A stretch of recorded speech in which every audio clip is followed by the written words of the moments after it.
Don't look at me like a stranger, Jordan. Caleb is in trouble again, and you have plenty. My mother, Beatrice, didn't even flinch as she shoved my $5,000 Cartier necklace into her purse. She had broken into my apartment, ransacked my drawers, and was now standing in my living room, robbing me to pay for my brother's mistakes. Stop counting pennies, she scoffed, adjusting her bag. I gave you life. Everything you own is technically mine anyway. I didn't scream. I didn't try to stop her. I just glanced at the smoke detector above her head. The tiny lens of the hidden camera I had installed months ago glinted back at me. I checked my phone. The video was already uploaded to the cloud. I looked her in the eye and smiled. You are right, Mother. Let's fix this. I walked into the kitchen and put the kettle on. My hands were steady, but my mind was a ledger. Tallying up the cost of being Beatrice's daughter, I watched the water boil, forcing my breathing to match the slow, rising steam. Out in the living room, Beatrice was already making herself comfortable on my Italian leather sofa, the stolen necklace still sitting in her purse like it belonged there. She didn't see a crime. She saw a withdrawal from an account she believed she had opened the day she gave birth to me. Psychologists call it financial incest. It is when a parent grooms a child to take on the role of a provider, stripping them of their resources to fund the parent's own lack of responsibility. I just called it Tuesday. For 3 years, I had paid their mortgage, $72,000. I had paid off Caleb's 3, driving under the influence charges. I had funded Beatrice's image maintenance, her club fees, her facials, her delusions of grandeur. And in return, I was treated like a wallet with a pulse. I carried the tea tray out. Chamomile, I said, setting it down. Now, tell me the number. Beatrice took a sip, her pinky finger extended. Caleb made a mistake, Jordan. A business investment. Crypto. Gambling, I corrected. He owes the wrong people, she whispered, leaning in. $185,000. If he doesn't pay by Monday, they are going to hurt him. They said they would break his legs. $185,000. It was more than most people earned in 3 years. Beatrice said it as if she were asking for $20 for pizza. And you want me to write a check, I said. It wasn't a question. You have the money, she said, her voice sharpening. I see how you live. This apartment. Your clothes. You are swimming in it while your brother is drowning. How can you be so selfish? And there it was. The parasite's logic. I looked at her. Really looked at her. Most people think thieves operate in the shadows, driven by desperation. But the domestic parasite operates in the light, driven by entitlement. Beatrice didn't believe she was stealing from me. In her mind, I was simply an asset she had created, like a savings bond that had finally matured. My money was her money. My apartment was her storage unit. My safety was the collateral for her golden child's mistakes. She didn't feel guilt because you don't apologize to your own arm for using it to pick up a glass. If I said no, she would just steal again. She would guilt trip, harass, and drain me until I was empty. You cannot negotiate with a parasite. You have to cut off the food supply. Or better yet, you have to liquidate the host environment. I thought about the family home, the one I had paid for but didn't own. It was sitting on $650,000 of equity. Equity that Beatrice used to leverage her lifestyle while I paid the interest. It was the source of her arrogance. Her safety net. I will help, I said. My voice soft. Beatrice exhaled, her shoulders dropping. Thank God. I knew you would do the right thing. But I cannot just give you cash, I lied. My assets are tied up. I will need to structure it. A bridge loan. I will pay Caleb's debt. And I will fund your birthday gala next week. But we need to do it legally. Her eyes lit up at the mention of the gala. The greed was so predictable it was almost boring. Whatever you need to do, Jordan.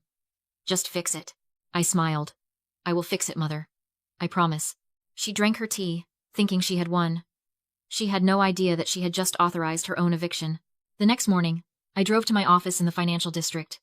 It is a glass box in the sky, cold and sterile, exactly how I like it. I sat at my desk and opened a new file. I didn't type my name. I typed Monaco Holdings. It was a shell company I had set up years ago for difficult acquisitions. A faceless entity that existed only on paper and in bank servers. I wasn't writing a check. I was drafting a death warrant for my mother's lifestyle. The document was titled Bridge Loan Agreement. To an untrained eye, it looked like a lifeline. It offered to pay off Caleb's $185,000 gambling debt immediately. It also provided a budget for Beatrice's 60th birthday gala. It was generous. It was saintly. But buried on page 4, in standard 12-point font, was the kill switch. We call it a deed in lieu of foreclosure held in escrow. It meant that Beatrice had to put the deed to the family home up as collateral. And unlike a normal bank loan, which requires months of missed payments and court hearings to foreclose, this agreement was instantaneous. If she violated any term of the contract, the deed would automatically transfer from her name to Monaco Holdings. No judge, no jury, just a digital handshake between servers. And the term I inserted was simple. The gluttony clause. I set a hard budget cap for the gala. $20,000. For most people, $20,000 is a wedding. For Beatrice, it was an appetizer. I knew her venue. I knew her tastes. I knew that she viewed budgets as suggestions for poor people. I printed the document, feeling the warmth of the fresh paper against my fingertips. It felt like justice. I met them at the family home that evening. Caleb was there, pacing the living room, sweating through his shirt. He looked like a man who had already spent the money he didn't have. Beatrice was calm, regal, sitting in her favorite armchair, as if she were granting me an audience. I have the solution, I said, placing the folder on the coffee table. Monaco Holdings, it is a private equity firm I work with. They are willing to front the capital to clear Caleb's debt and pay for your party. Caleb grabbed the pen before I even finished speaking. He would have signed his soul away to stop his knees from getting broken. Beatrice was sharper. She put on her reading glasses and scanned the pages. She stopped at page 4. $20,000 for the gala? She asked, looking over her rims. Jordan. The venue alone is 10. The flowers are 5. That leaves nothing for the food, the wine, the staff. This is insulting. I cannot host the society event of the season on a shoestring. It is a strict cap, Mother, I said, my voice flat.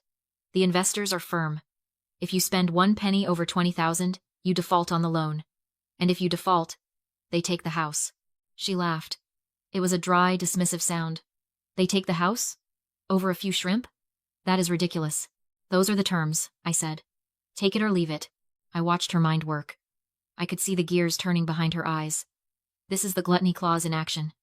It relies on a specific psychological blind spot found in narcissists. They do not believe consequences apply to them. They believe they can charm, bully, or cheat their way out of math. I saw the exact moment she found her loophole. Her eyes flicked to her purse, where she kept her platinum membership card for the country club. She was thinking, I will sign this silly paper to get the cash for Caleb. And then I will just put the extra party expenses on the club account. Jordan will never know. She thought she was outsmarting me. She didn't know I had already called the club treasurer that morning. As the person who had paid her dues for the last 3 years, I had the authority to freeze the account. Any charge she tried to run on the club tab would be declined, forcing her to use the credit card linked to this contract. The monitored card. She was walking into a cage and thinking it was a palace. Fine, Beatrice said, waving her hand. I can make it work. I am very resourceful. She reached for the pen, then hesitated. Her survival instinct kicked in for a split second. Maybe we should have a lawyer look at this. Just to be safe. I didn't blink. I pulled out my phone and tapped the screen. The video of her stealing my necklace began to play. It was silent, but the image was crystal clear. Her hand going into my drawer. The gleam of the Cartier gold. The look of entitlement on her face. I turned the screen so she could see it. We don't have time for lawyers, Beatrice, I said softly. Caleb's deadline is tomorrow, and the police station is on my way home.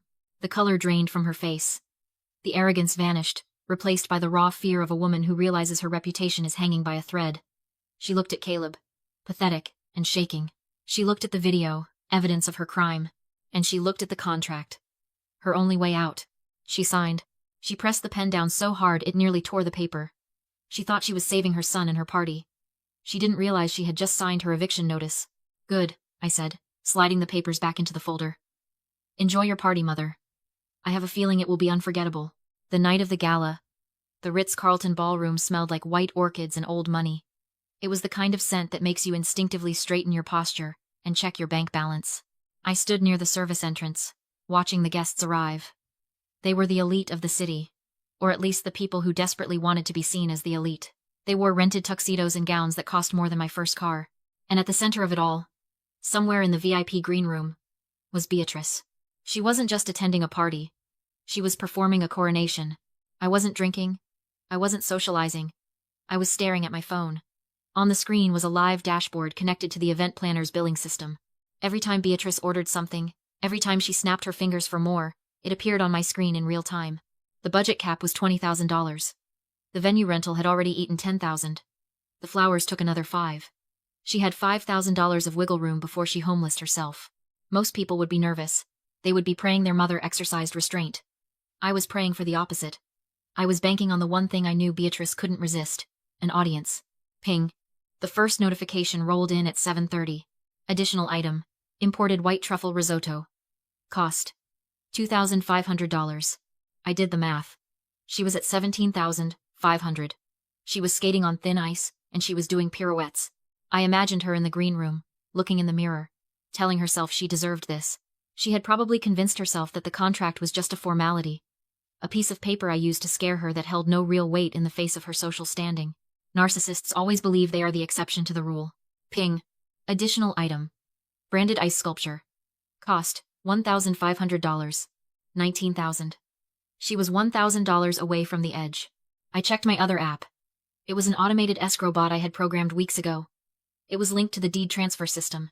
The moment the total spent crossed 20,001 cent, the bot would interpret it as a material default code. It would digitally sign the deed over to Monaco Holdings instantly. I looked across the ballroom. The sommelier was heading toward the green room with a bottle cradle.